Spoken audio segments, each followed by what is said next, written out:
Abidjan. Première ville d'Afrique de l'Ouest.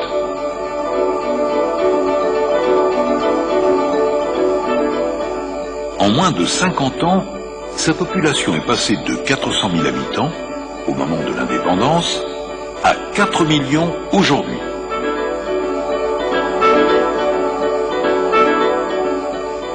L'agglomération comptera 10 millions d'habitants vers 2035.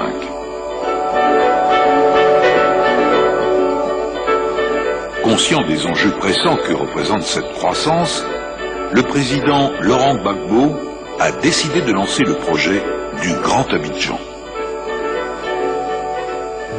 Un projet de longue haleine qui définit les grandes infrastructures de transport, prévoit les zones d'extension et préserve les grands espaces naturels. À l'origine, le site d'Abidjan se limite au quartier du Plateau, de Treichville et d'Adjamé. En 1951, le percement du canal de Vridi permet la construction du port en eau profonde. Puis, la ville occupe progressivement Cocody, Marcory et Koumassi. Elle s'étend ensuite vers la Riviera, les deux plateaux, Abobo et enfin sur Yopougon. Plus récemment, le littoral au-delà de l'aéroport, vers Grand Bassam, a été occupé à son tour. Seule l'île Boulet et le cordon littoral à l'ouest du canal de Vridi sont restés à l'écart de l'urbanisation. Ainsi, la population d'Abidjan passe de 25 000 habitants en 1935 à 400 000 habitants à l'indépendance en 1960, pour atteindre aujourd'hui les 4 millions d'habitants. Dans les 30 prochaines années, vers 2035, elle devrait dépasser les 10 millions d'habitants. Le Grand Abidjan s'organise à partir d'un axe routier majeur qui conforte la liaison Mali, Burkina Faso, Ghana, Nigeria, sans passer par le plateau. Connectée à l'autoroute du Nord, cette voie rapide traverse Yopougon, franchit la lagune par le pont Laurent Gbagbo, dessert l'île Boulet et le nouveau terminal à conteneurs, puis le cordon littoral et la future zone des hydrocarbures. Enfin, elle enjambe le canal de Vridi, rejoint l'aéroport et aboutit à la route de Grand Bassam en direction de Lagos. Une deuxième voie rapide, partant également de l'autoroute, borde la forêt du Banco, puis les deux plateaux et la Riviera, avant de contourner Bingerville et de rejoindre à son tour Grand Bassam, en franchissant la lagune par le futur pont d'Eloka.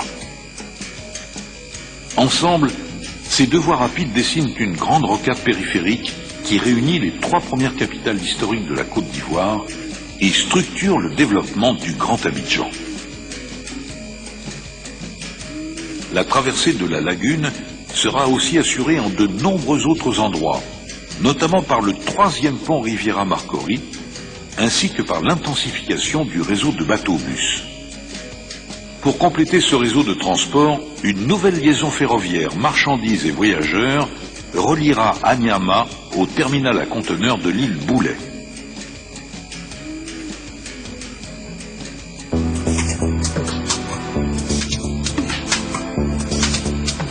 L'échangeur de l'autoroute est le point d'origine d'un nouvel itinéraire pour les véhicules venant du nord et se dirigeant vers Lagos. La nouvelle voie express permet d'atteindre rapidement les bords de la lagune à Azito en traversant tout Yopougon.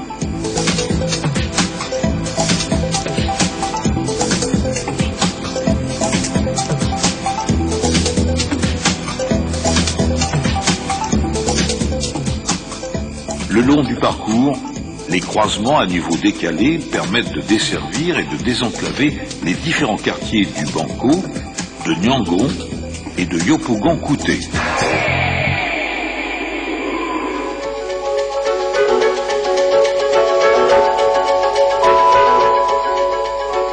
Le long de cet axe, un vaste jardin linéaire utilise l'emprise inconstructible des lignes à haute tension.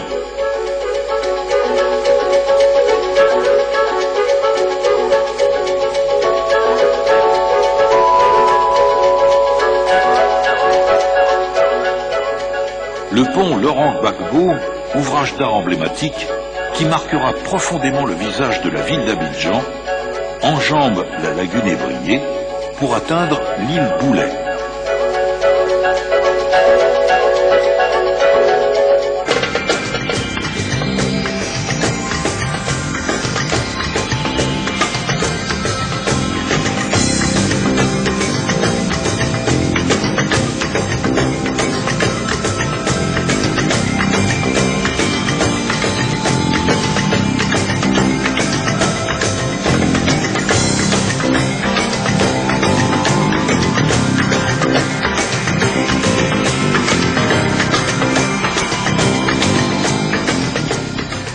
Sur l'île Boulet, les zones d'habitat se mêlent aux grands équipements publics, avec notamment un complexe sportif de taille olympique.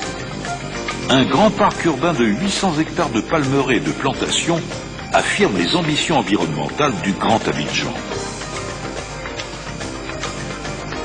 De l'autre côté du pont, s'étend une zone d'activité portuaire, complétée par une zone franche industrielle et commerciale de 400 hectares, qui fournira plus de 100 000 emplois. Le terminal à conteneurs est conçu pour traiter 3 millions de conteneurs par an, soit plus de 3 fois la capacité actuelle du terminal de Vridi. Sur le cordon littoral, côté Vridi, la zone des raffineries, des dépôts d'hydrocarbures et des industries pétrochimiques. Plus loin, une suite d'hôtels et d'installations balnéaires accueille touristes et hommes d'affaires et offre des destinations de loisirs pour les Abidjanais. Le pourtour du lac Bacré est essentiellement destiné à des quartiers résidentiels. Des marinas, inscrites au creux des baies, s'ouvriront tantôt sur le lac Bacré, tantôt sur la lagune. Au cœur de cet ensemble, au centre de l'île Boulet, un quartier d'affaires, Nouveau Plateau, encadre un grand parc urbain ouvert sur la lagune.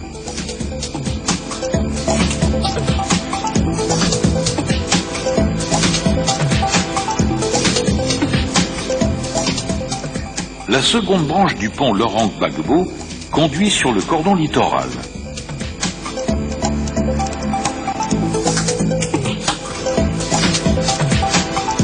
Après avoir traversé les nouveaux quartiers d'habitation, on atteint la future zone des complexes pétrochimiques.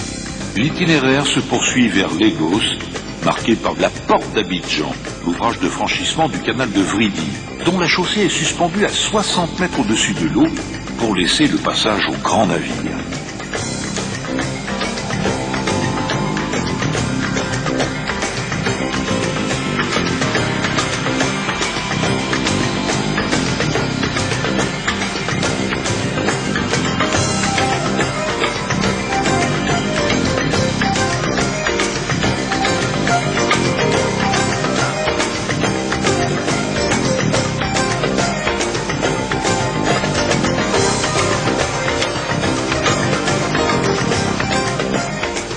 Porté par le président Gbagbo, le Grand Abidjan s'impose avec vigueur et annonce le retour de la Côte d'Ivoire au premier plan de l'Afrique de l'Ouest.